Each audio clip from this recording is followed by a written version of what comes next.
For some, sobriety is easier in quarantine. While many are struggling under the influence of quarantinis and Zoom happy hours, others are finding the pandemic is helping them cut out unhealthy triggers. For Krista Lombardi, it started with dry January.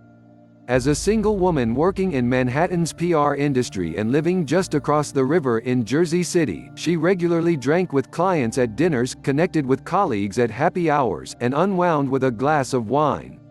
She also lives with anxiety and depression, and wanted to take a month to recalibrate her relationship with alcohol.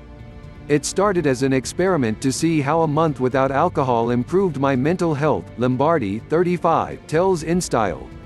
More than 90 days later, Lombardi is still abstaining. But she was surprised by how tough the coronavirus pandemic has made sticking to her goal. I thought the hardest part would be navigating not drinking in situations like at bars or at work events. But honestly, the most challenging time has actually been over the last 2 weeks or so as I've been solo in my apartment, she says. In the moments of uncertainty where I feel a little bit sad or lonely, and when I look online and see people raising their glasses and sharing their quarantinis, it makes me second guess my sobriety. She's far from alone. Around the world, people who are either in recovery from alcohol addiction or simply trying to drink less have found themselves up against fear about the virus itself, financial stress, and a culture that's largely responded to COVID-19 by pouring itself a big ol' cocktail. How big? Moderate drinking is considered up to 1 drink per day for women and 2 drinks per day for men, according to the government's dietary guidelines, and high-risk drinking starts at 8 or more drinks per week for women and 15 or more drinks per week for men. But many people's drinking exceeds those guidelines, and 15 million people in the U.S. have alcohol use disorder, according to the National Institute on Alcohol Abuse and Alcoholism, including 5.3 million women. But while the problem is widespread, treatment isn't. Only 8% of adults with the disorder received treatment over the past year. That is also one reason liquor stores in many states have been allowed to stay open even as other businesses close.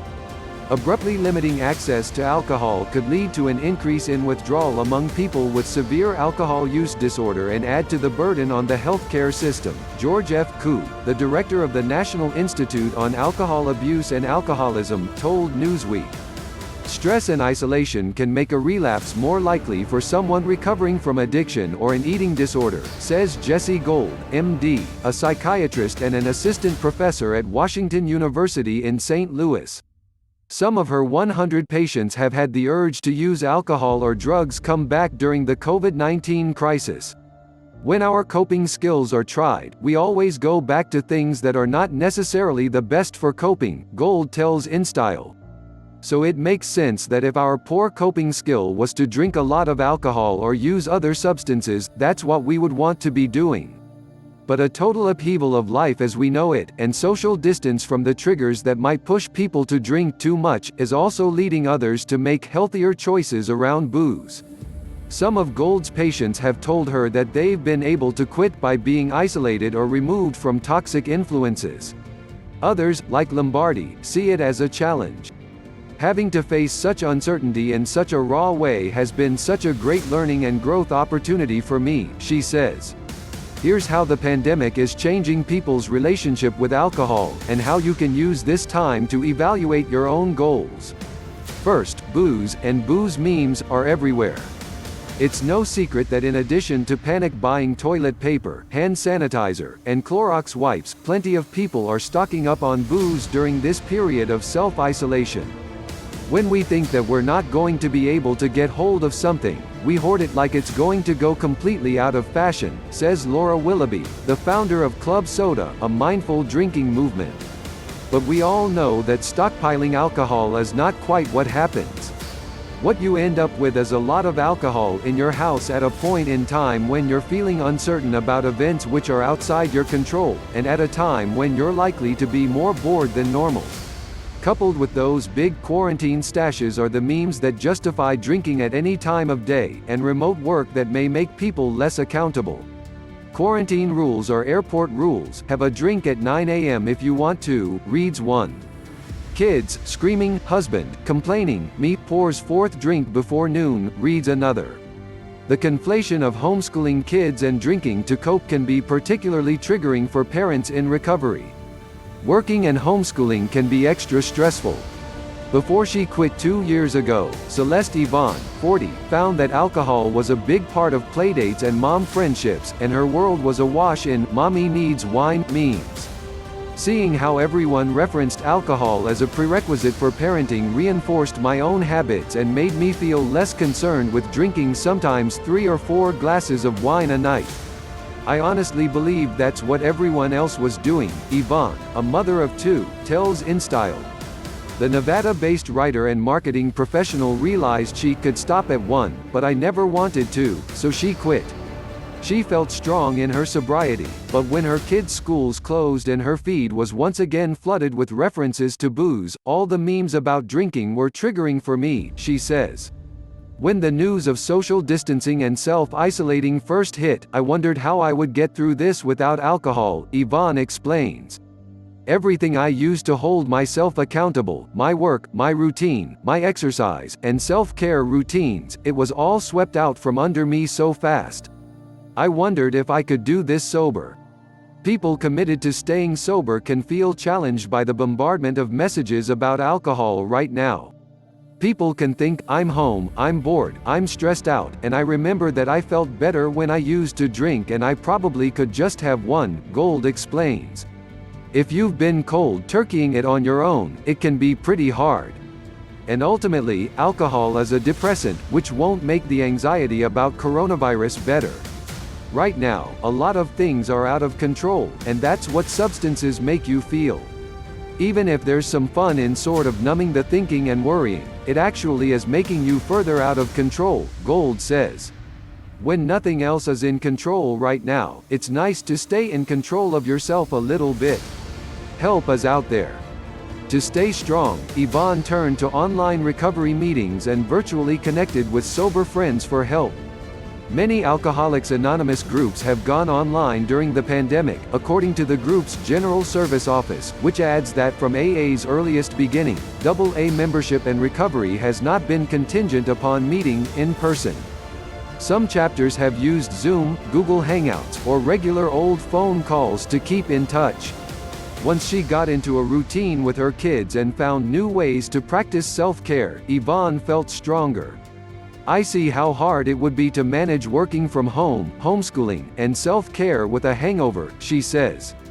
And I see how much my kids are looking to me during this crisis. They are watching me and how I cope. I am grateful they see me staying present and not turning to alcohol to cope when times get hard. If you are worried you might have alcohol use disorder, the Substance Abuse and Mental Health Services Administration runs a 24/7, confidential helpline that can help connect you with treatment. And quarantine can also be a chance to cut back or quit. Willoughby gave up drinking 8 years ago and, after unsuccessfully trying to find something that felt a bit like Weight Watchers but with booze, she founded Club Soda, which helps people take a self-guided journey to cut back or quit drinking. She's seen plenty of interest during the pandemic so far. There's a whole load of people realizing that now's a good time to do all those health things they had promised themselves, so there's a bit of a dry COVID run going on, she says. For some people, suddenly, temptation is taken out of the way, and it gives them an opportunity to take a month or more off.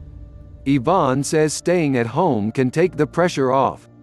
With all social obligations and networking events cancelled, there is no social pressure to drink right now, she says. And for moms at home with the kids, there are so many recovery meetings online now, the resources for working around a busy family schedule are greater than ever. If you don't have an alcohol use disorder and you're simply looking to cut back, make a plan first, advises Willoughby. Structure your day and make clear rules about when and with whom you will drink, then stick to them. You don't want to end up finding an excuse to start opening the wine at midday in your pajamas, she advises. Set some very clear boundaries. Have a list ready of all the things you want to accomplish, including DIY projects, recipes, courses, books, crafts, or workouts. So when you're feeling bored, you're not going to slip into, well, it's just easier to pick up a drink. Instead, pick up one of the many books on mindful drinking, one of the biggest wellness trends of 2020, such as Ruby Warrington's Sober Curious, Holly Whitaker's Quit Like a Woman, and Laura McCowan's We Are the Luckiest. Connect with one of the many sober communities online for empathy and support, and stock your fridge with something other than beer. There are loads of people doing alcohol-free cocktail sessions live on Instagram on Fridays, Willoughby recommends. Remember that this quarantine will eventually come to an end, and by drinking every day, you could come out of this period of isolation feeling wrecked, rather than having used the opportunity to do some nurturing things for yourself, she adds. One of those things could be a better relationship with booze. You don't need to hit rock bottom to examine the role of alcohol in your life, Lombardi says.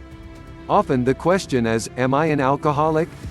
And that feels like such a big commitment, and it's very hard, and it doesn't feel like maybe the right fit for people. But ask yourself a different question: how does alcohol impact my life? Does it make me feel good? Does it help support the goals and the life that I want to live? The coronavirus pandemic is unfolding in real time, and guidelines change by the minute. We promise to give you the latest information at time of publishing, but please refer to the CDC and WHO for updates.